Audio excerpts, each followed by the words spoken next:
বাংলা শিক্ষা নিকেতন ইউটিউব চ্যানেলে আজকে সমাসের যে অংশটি নিয়ে আলোচনা করছি তা হলো কর্মধারয় সমাস।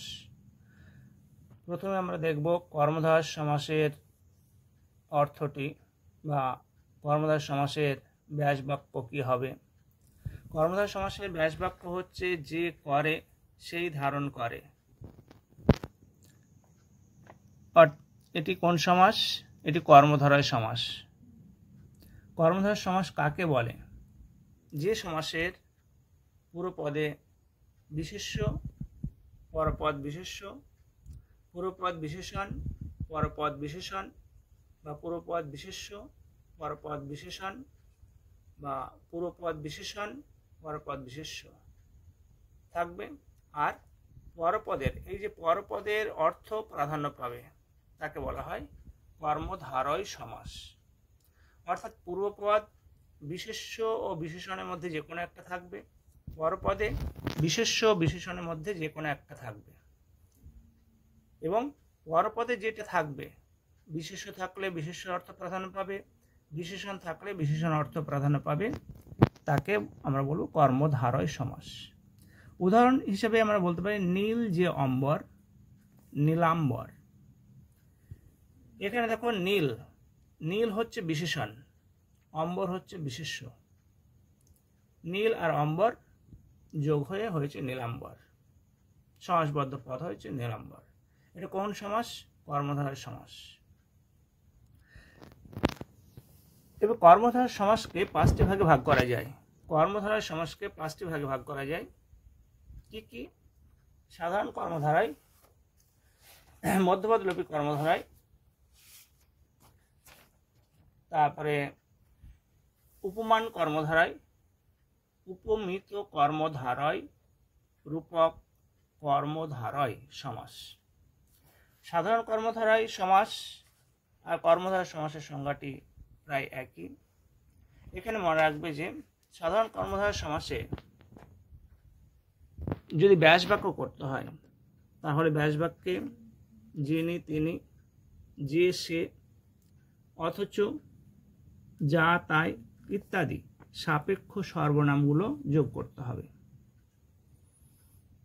যেমন দেখো, যিনি রাজা তিনি ঋষি, রাজর্ষি। এখানে দুটো পদই বিশেষ্য আছে দিয়ে রাজর্ষি শব্দটা গঠিত হয়েছে। যে চালাক সেই চতুর, এখানে দুটো পদে বিশেষণ আছে, চালাক চতুর শব্দটা গঠিত হয়েছে এবং প্রতিটি ক্ষেত্রে পরপদের অর্থ প্রাধান্য পেয়েছে। পূর্ণ যে চন্দ্র, পূর্বপদ বিশেষ্য বিশেষণ, পরপদ বিশেষ্য, পূর্ণচন্দ্র। অধম যে নর, নরধম। এইগুলো সাধারণ কর্মধারয় সমাসের উদাহরণ। তারপর দেখো যে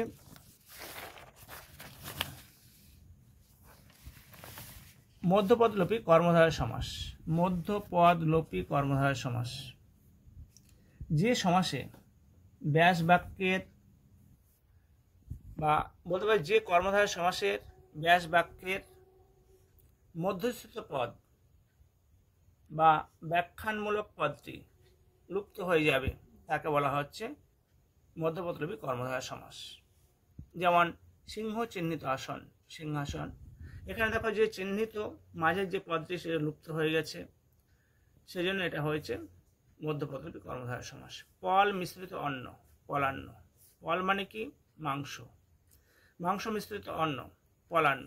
তাহলে এই মিশ্রিত এটা লুপ্ত হয়েছে, ব্যাসবাক্যের মাঝের পদটি লুপ্ত হয়েছে বলে একে আমরা বলছি মধ্যপদলোপী কর্মধারয় সমাস। আর সমাস চার একটা ভাগ আছে, সেটাকে আমরা বলতে পারি যে মধ্যপদলোপী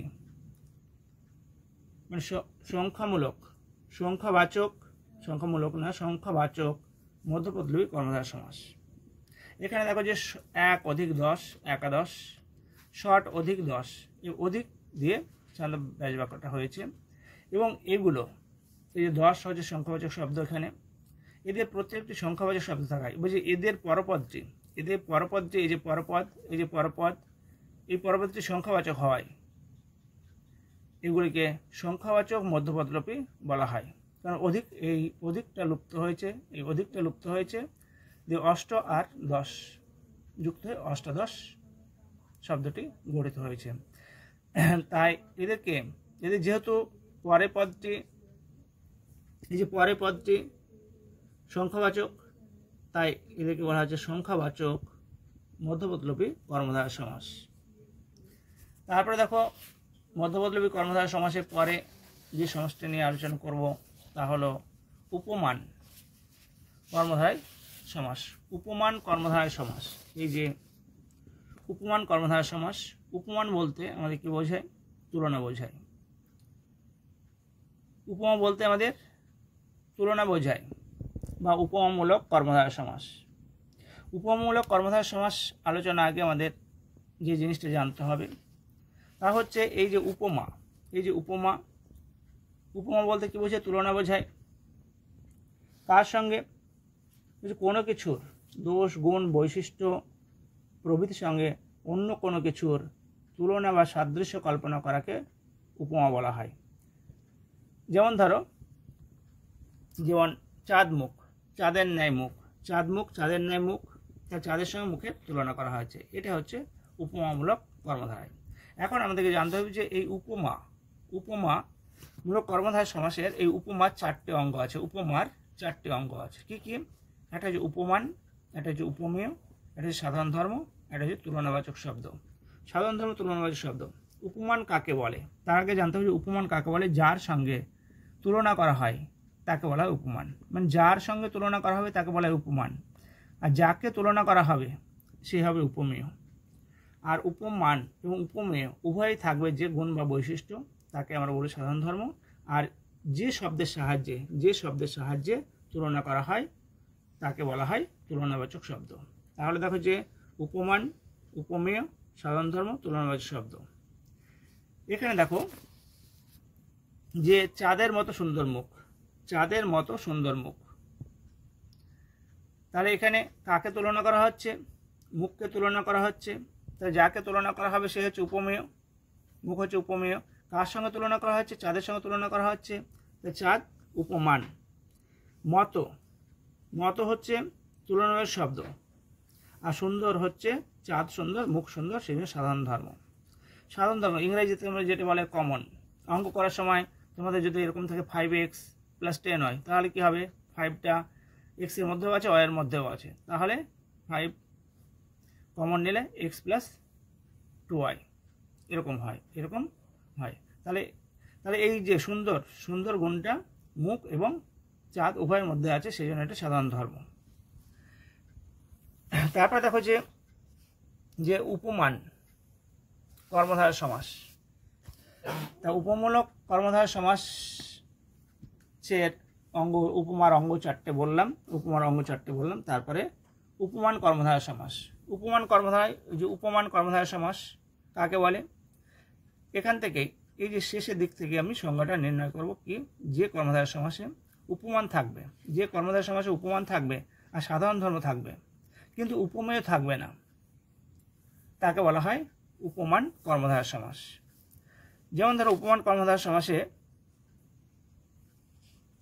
যে উদাহরণটি দেখো, এখানে লেখা আছে বরফের মতো সাদা। বরফ সাদা, এবং বরফ সাদাটা কি সেটা বলেনি।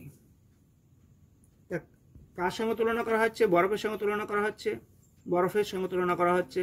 তাই বরফ হচ্ছে উপমান, মতো তুলনাবাচক শব্দ, সাদা হচ্ছে সাধারণ ধর্ম। কারণ এখানে উপমেয়টা বলা নেই, যাকে তুলনা করা হচ্ছে সেটা নেই, তাই বরফ সাদা, এটা হচ্ছে উপমান কর্মধারয় সমাস। উপমান কর্মধারয় সমাস। এরকম আমরা অনেক উদাহরণ দিতে পারি, যে কুন্দ শুভ্র, কুন্দের মতো শুভ্র,